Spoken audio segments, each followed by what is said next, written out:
وقفے سے پہلے بات کر رہے تھے کہ معاشی استحکام کے لیے سیاسی استحکام بھی ضروری ہے۔ اب آج ہماری جو وفاقی وزارت داخلہ ہے اس نے ایک نوٹیفیکیشن جاری کیا اور وہ یہ ہے کہ جو لوگ پاکستان سے باہر چلے جاتے ہیں اور باہر جا کے وہ وہاں پہ سیاسی پناہ حاصل کرتے ہیں تو ان کے جو پاکستانی پاسپورٹ ہیں ان کو رینیو نہیں کیا جا سکے گا۔ اب ایسے لوگوں کی تعداد سینکڑوں اور ہزاروں میں نہیں ہے بلکہ لاکھوں میں ہے۔ ڈاکٹر زرکا صاحبہ، یہ ایک بڑا اہم ایشو ہے۔ ایک طرف تو ہم اس کو دیکھتے ہیں برین ڈرین کے پرسپیکٹیو میں کہ نوجوان جو ہیں وہ پاکستان چھوڑ کے باہر جا رہے ہیں۔ دوسرا، اب اس میں ایک پہلو یہ بھی آ گیا ہے کہ حکومت نے اچانک نوٹس کیا ہے کہ یہ بہت سے لوگ جو ہیں یہ پاکستان سے باہر جاتے ہیں، کہتے ہیں جی پاکستان میں حالات بہت برے ہیں اور ہم پہ جبر و استبداد کے پہاڑ توڑے جا رہے ہیں، وہ سیاسی پناہ حاصل کر لیتے ہیں تو ان سے پاسپورٹ ہی چھین لو۔ تو یہ کل کو جو آج یہ نوٹیفیکیشن کریں کل کو ان کے ساتھ بھی ہو سکتا ہے، لیکن کیا اس پہ سینٹ میں بحث نہیں ہونی چاہیے؟ بالکل ہونی چاہیے، اس پہ بھی بحث ہونی چاہیے کہ ہمارے گورنمنٹ آفیشلز بہت سے ہیں جو ڈیول نیشنلٹی ہولڈر ہیں، جن کے پاس کینیڈا کے نیشنلٹی ہے، ان کے پرانے پرنسپل سیکریٹری کے آگے سے۔ اچھا، ہاں تو اس پہ بھی اس طرح اتنے لوگ اتنے بڑے بڑے عہدوں پہ بیٹھے ہیں، ان کی ڈیول نیشنلٹیز ہیں، وہ کس ملک کے ساتھ وفادار ہوں گے؟ وہ اس ملک کے ساتھ ہوں گے جس میں رہ رہے ہیں، جدھر سے وہ مراعات لے رہے ہیں، یا اس ملک میں جہاں انہوں نے اپنی ساری جائیدادیں بنائی ہوئی ہیں؟ تو یہ بڑے سیریس ایشوز ہیں، اور ایف آئی اے کے پاس سب لسٹیں ہیں، سب پتہ ہے کون جاتا ہے، کس پاسپورٹ پہ جاتا ہے، آتا ہے کس پاسپورٹ پہ آتا ہے۔ تو ان چیزوں پہ ایکشن ہونا چاہیے۔ دیکھیں جی، اگر آپ اپنے گھر کی خود حفاظت نہیں کریں گے تو کوئی دوسرا بھی نہیں کرے گا۔ اسی لیے تو جس طرح آپ کہہ رہے ہیں ایف آئی اے کی انہوں نے لوٹ لیا، ادھر تو فری فار آل ہے، جس کا جہاں داؤ لگتا ہے وہ کہتے ہیں باقی بھی سب کھا رہے ہیں تو چلو ہمارا بھی داؤ لگ جائے۔ تو یہ ایٹیٹیوڈ نہیں صحیح۔ آپ کو یاد ہے، پرانی بات تو نہیں ہے کہ یہ جب نواز شریف صاحب جو ہیں وہ لندن میں تھے اور ان کے اہل خانہ بھی ان کے ساتھ ہے تو ان کو یہ مسئلہ درپیش ہوتا تھا، انہوں نے اپنا پاسپورٹ پرانا مسئلہ ہے، اس کو میں نے اس کو نہیں دیکھا جو آپ کہہ رہے ہیں آج ایک ہوا ہے۔ اس پہ آپ نہیں سمجھتے کہ اس پہ ڈیبیٹ ہونی چاہیے؟ اس پہ ضرور ڈیبیٹ ہونی چاہیے، بیکاز جیسا کہ آپ فرما رہے ہیں کہ ایسا نہیں کہ یہ ہوا ہے، یہ تو ہو رہا تھا۔ یہ تو میاں نواز شریف کا پاسپورٹ کینسل کر دیا گیا، ٹریول ڈاکیومنٹ کینسل کر دیے گئے۔ آپ نے ذکر کیا کچھ لوگ جو ہیں اگر بغیر کسی وجہ کے جیلوں میں ہیں تو اچھی بات نہیں ہے، مگر سعد رفیق صاحب 3 سال جیل میں رہے، سلمان رفیق صاحب 3 سال جیل میں رہے۔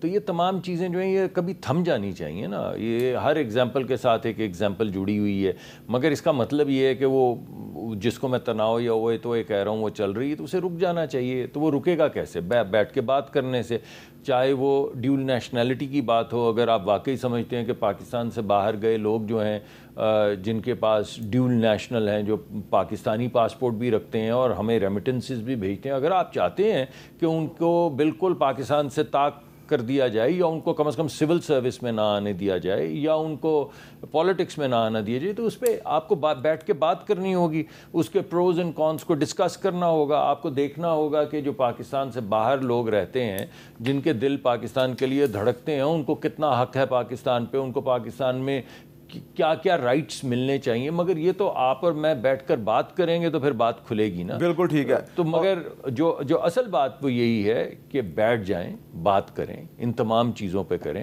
مگر ایک کھلے دل اور کھلے ذہن کے ساتھ بات کریں۔ اور یہ بھی بتائیں، اب لوگ ابھی جو دیکھ رہے ہیں آپ کی باتیں سن رہے ہیں وہ سوچ رہے ہوں گے یار حامد میر نے ابھی تک اصل گل تو پوچھی نہیں۔ پوچھ لو جی پھر، ہوں میں لگتا سی جان تو پہلے پوچھو گے ضرور تو سی۔ پیٹرول مہنگا ہو رہا ہے یا سستا ہو رہا ہے؟ پیٹرول دکھائے رہے جی، ٹھیک ہے پیٹرول مزید سستا ہوگا؟ نہیں، میں کوئی پیٹرول پہ تبصرہ نہیں کر سکتا، وہ غیر مناسب ہوگا۔ اچھا، تو ویسے یہ جو آپ نے پچھلے دنوں تو کچھ قیمتیں کم کی ہیں، دیکھیں اگر آپ حقیقت میں پوچھیں مجھ سے قیمتیں کم ہوئی ہیں، اس میں 2 چیزیں ہیں جو اہم ہیں۔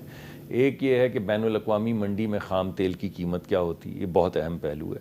دوسرا، روپے اور ڈالر کا تناسب کیا رہتا ہے۔ تو یہ جو ہمارے جو میں نے آج کو فگرز آپ کو بتائی ہیں کہ مہنگائی میں کمی آئی ہے، پچھلے سال 39% تھی، اب 11% پہ آ گئی۔ 11% بھی بہت زیادہ ہے، اسے کم ہونا ہے۔ مگر ان تمام چیزوں سے جو ہمارا ایکسٹرنل سیکٹر کا ڈیفیسٹ تھا جو $4-5 بلین کا تھا، وہ $200 ملین پہ آ گیا ہے، شاید اس سال ختم ہونے سے پہلے 0 پہ آ جائے. تو ان چیزوں کی وجہ سے روپے جو ہے وہ مضبوط ہوا ہے, میرے خیال میں 6-7% یا 3-4% اس میں بہتری آئی ہے. تو اس کی وجہ سے پٹرول کی قیمت بھی کم ہوتی ہے, امپورٹڈ گیس کی قیمت بھی کم ہوتی ہے.